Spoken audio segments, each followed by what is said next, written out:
Top books every entrepreneur should read. Success leaves clues. The world's most successful entrepreneurs, people like Elon Musk, Jeff Bezos, and Warren Buffett, all have one habit in common. They read a lot. But why? Because knowledge is leverage. Imagine having a personal mentor who has already built billion-dollar companies, who tells you exactly what works and what doesn't, and who saves you from years of trial and error. That's what books do. If you're serious about starting or growing a business, you don't need to reinvent the wheel. You just need to learn from those who've already built and scaled successful businesses. But here's the problem. There are millions of business books out there. Some are life-changing, some are repetitive, and some are just, well, not worth your time. So where do you start? That's why I've put together this list of the top 5 books that every entrepreneur must read. Each book will teach you how to launch a business with little to no money, avoid costly mistakes that kill most startups, scale efficiently and grow faster, build a business that runs without you, achieve financial freedom. By the end of this video, you'll have a clear roadmap of which books to read, and more importantly, how to apply their lessons to your business. Let's get started. Number 1, The Lean Startup, Eric Ries. Let's start with a harsh truth. Most startups fail. In fact, studies show that 90% of startups don't survive past the first few years. But why? It's not always because of bad ideas or lack of effort. The biggest reason? Entrepreneurs assume they already know what customers want. They spend months, sometimes years, perfecting a product before even testing if anyone actually wants it. Then when they finally launch, crickets. Sound familiar? That's where the lean startup comes in. Eric Ries introduces a revolutionary approach called the Build, Measure, Learn loop. Here's how it works. 1. Build a minimum viable product, MVP. Instead of perfecting your product, start with a basic version that solves the core problem for your customers. It doesn't have to be polished. It just has to work. 2. Measure real user feedback. Don't just assume what people want. Watch what they actually do. Many businesses fail because customers say they want something but act differently when it's time to buy. 3. Learn and adapt. If feedback is positive, double down and scale. If feedback is negative, pivot before wasting more time and money. Example, Dropbox. When Dropbox was just an idea, instead of spending months coding the software, they created a simple demo video explaining how it would work. That one video went viral and thousands of people signed up, proving demand before they even built the product. How you can apply this test early? Get feedback before investing too much time and money. Launch small. You don't need a perfect product, just an MVP. Iterate quickly. Keep improving based on real customer data. Key takeaway: don't assume, test. Launch fast, listen to your audience, and adapt based on real feedback.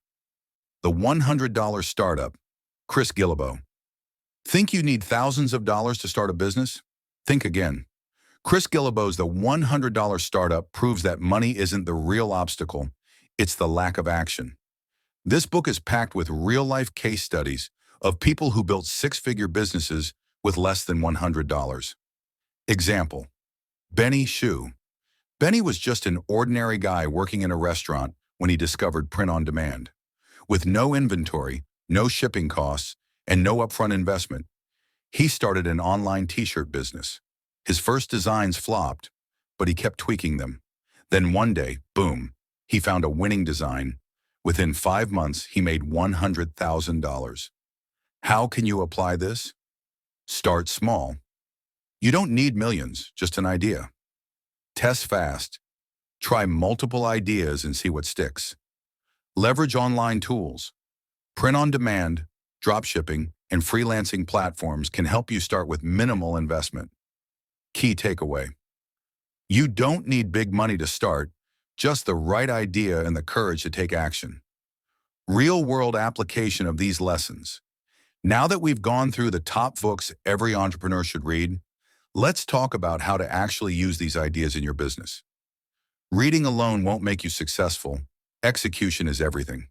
Here are 4 actionable steps you can take right now to apply these lessons. Step 1. Choose a business model that aligns with your strengths. One of the biggest mistakes new entrepreneurs make is picking the wrong business model. A great business isn't just about what's trending.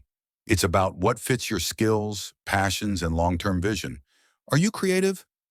Start a design, content creation, or digital marketing business. Are you analytical? Try stock trading, real estate investing, or consulting.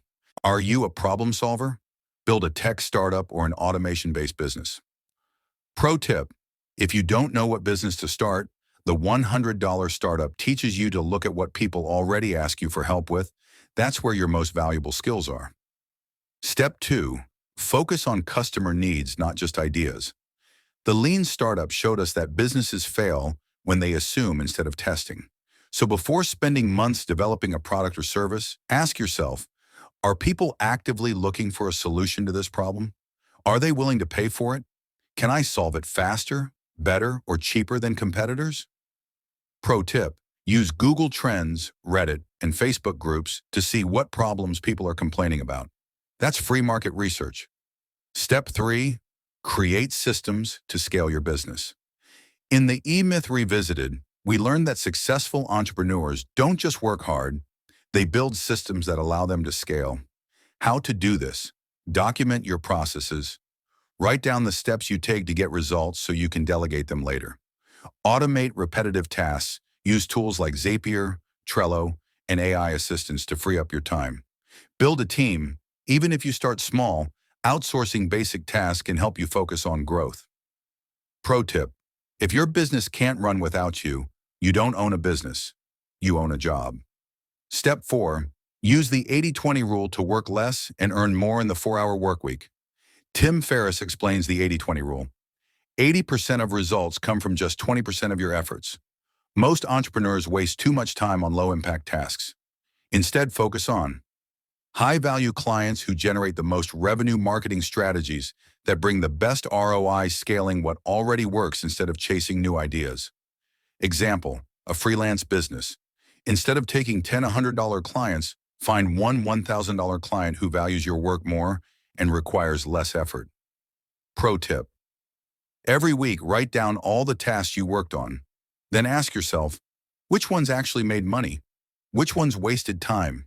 What can I stop doing? That's how you work less but make more. Final thoughts. Take action. Today, knowledge is only powerful if you use it. So here's your challenge. Pick one book from this list and start reading it this week. Take notes and highlight one key lesson to apply immediately. Leave a comment below and let me know which book you're starting with. Success isn't about luck. It's about learning, applying, and staying consistent. If you got value from this video, don't forget to like, subscribe, and turn on notifications so you don't miss the next one. Keep learning, keep growing, and I'll see you in the next video.